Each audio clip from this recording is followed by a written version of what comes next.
Assalamualaikum warahmatullahi wabarakatuh. Nama saya Cornelia Stita dari kelas 12 IPA 2. Di sini saya akan mempresentasikan surat lamaran pekerjaan. A. Pengertian, jenis, dan fungsi surat lamaran pekerjaan. Pengertiannya yaitu surat lamaran pekerjaan merupakan jenis surat pribadi resmi permohonan pekerjaan kepada suatu kantor, perusahaan, atau instansi tertentu. Menurut jenis pembuatannya, surat lamaran pekerjaan dibagi menjadi dua. Yang pertama, surat lamaran pekerjaan yang digabungkan dengan riwayat hidup, kurikulum vitae. Surat ini disebut juga model gabungan. Lalu yang kedua, surat lamaran pekerjaan yang dipisah dengan riwayat hidup, kurikulum vitae. Model ini disebut sebagai model terpisah. Biasanya jenis surat lamaran pekerjaan yang sering dipakai itu adalah yang surat lamaran pekerjaan yang terpisah dengan riwayat hidup. Berdasarkan sumber informasi lowongan pekerjaan, surat lamaran pekerjaan dapat dibagi menjadi 4 jenis sebagai berikut. Yang pertama, surat lamaran pekerjaan berdasarkan iklan media cetak. Lalu surat lamaran pekerjaan berdasarkan informasi dari media audio atau radio. Yang ketiga, surat lamaran pekerjaan berdasarkan informasi dari orang lain. Yang keempat, surat lamaran pekerjaan berdasarkan inisiatif diri sendiri. Fungsi surat lamaran pekerjaan. Fungsinya yaitu sebagai berikut, ada 3. Yang pertama, sebagai tanda bukti tertulis pengajuan surat permohonan pekerjaan. Melalui surat lamaran pekerjaan, pelamar pekerjaan menulis langsung identitas dan lampiran-lampiran berupa ijazah yang dilegalisasi sebagai bukti telah lulus sekolah, fotokopi KTP, pas foto, dan riwayat hidup. Yang kedua, sebagai media atau alat komunikasi. Dalam surat lamaran pekerjaan terdapat beberapa lampiran, misalkan fotokopi KTP, ijazah terakhir yang telah dilegalisasi, dan pengalaman bekerja. Jadi, jika ingin informasi lebih lanjut tentang calon pegawai, bagian penerima pegawai akan menghubungi pelamar pekerjaan untuk melakukan interview. Yang ketiga, sebagai bahan pertimbangan penerimaan pekerjaan. Jadi, perusahaan atau instansi yang membutuhkan pegawai baru dengan jabatan yang cukup penting memiliki banyak pertimbangan. Bahkan tes demi tes dilakukan secara ketat untuk mendapatkan calon pegawai yang berkualitas. Lalu ada sistematika surat lamaran pekerjaan. Isi dan sistematikanya yaitu tempat dan tanggal pembuatan surat, lampiran surat, nama dan alamat tujuan surat, salam pembuka surat, isi surat, penutup surat, salam penutup, tanda tangan, dan nama terang.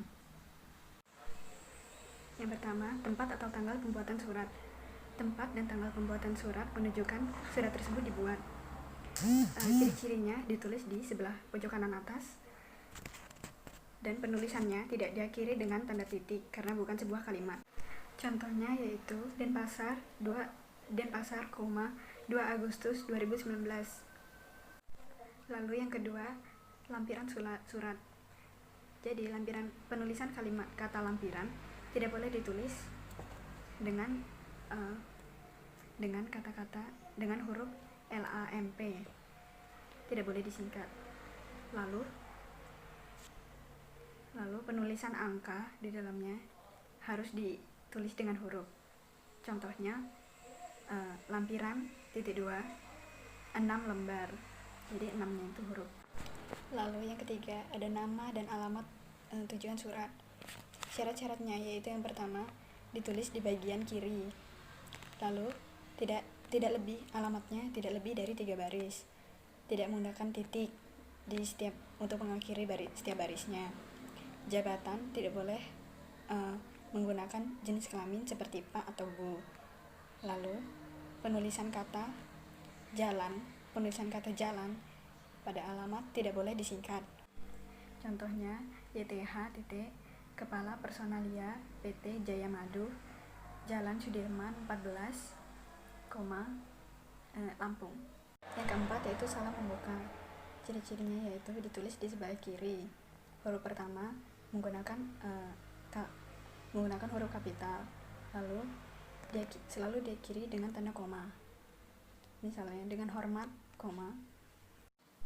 Kalimat pembuka surat ini digunakan sebagai pengantar isi surat dan untuk menarik perhatian pembaca untuk membaca pokok isi surat. Jadi di dalamnya harus ada pernyataan umum yang menggambarkan calon pelamar. Dalam isi surat terdapat identitas, maksud dan tujuan, dan unsur-unsur penunjang yang dilampirkan.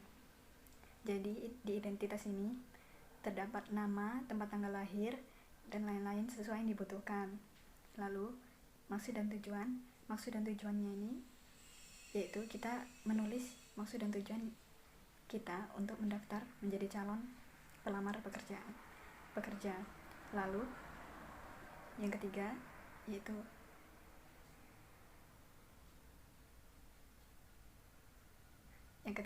unsur-unsur penunjang yang dilampirkan.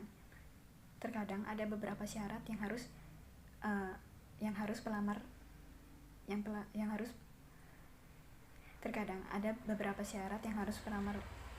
lampirkan dalam dalam isi surat. Lalu ada penutup surat.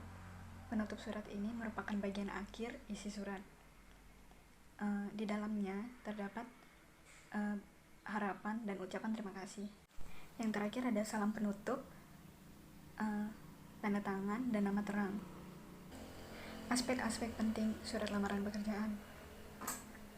Jadi aspek-aspek ini harus diketahui oleh pelamar yang ingin bekerja di suatu perusahaan atau instansi. Nah, aspek-aspek ini ada dua. Yang pertama, pernyataan umum atau tesis. Yang kedua, argumentasi. Aspek pernyataan umum atau tesis ini berupa informasi awal yang terkait dengan pekerjaan yang akan dilamar. Lalu, yang kedua, argumentasi. Argumentasi ini berupa kalimat-kalimat yang menguatkan pernyataan umum atau tesis. Demikian analisis surat lamaran pekerjaan yang sudah saya presentasikan. Bila ada salah kata atau kalimat, saya mohon maaf yang sebesar-besarnya. Atas perhatiannya, saya ucapkan terima kasih.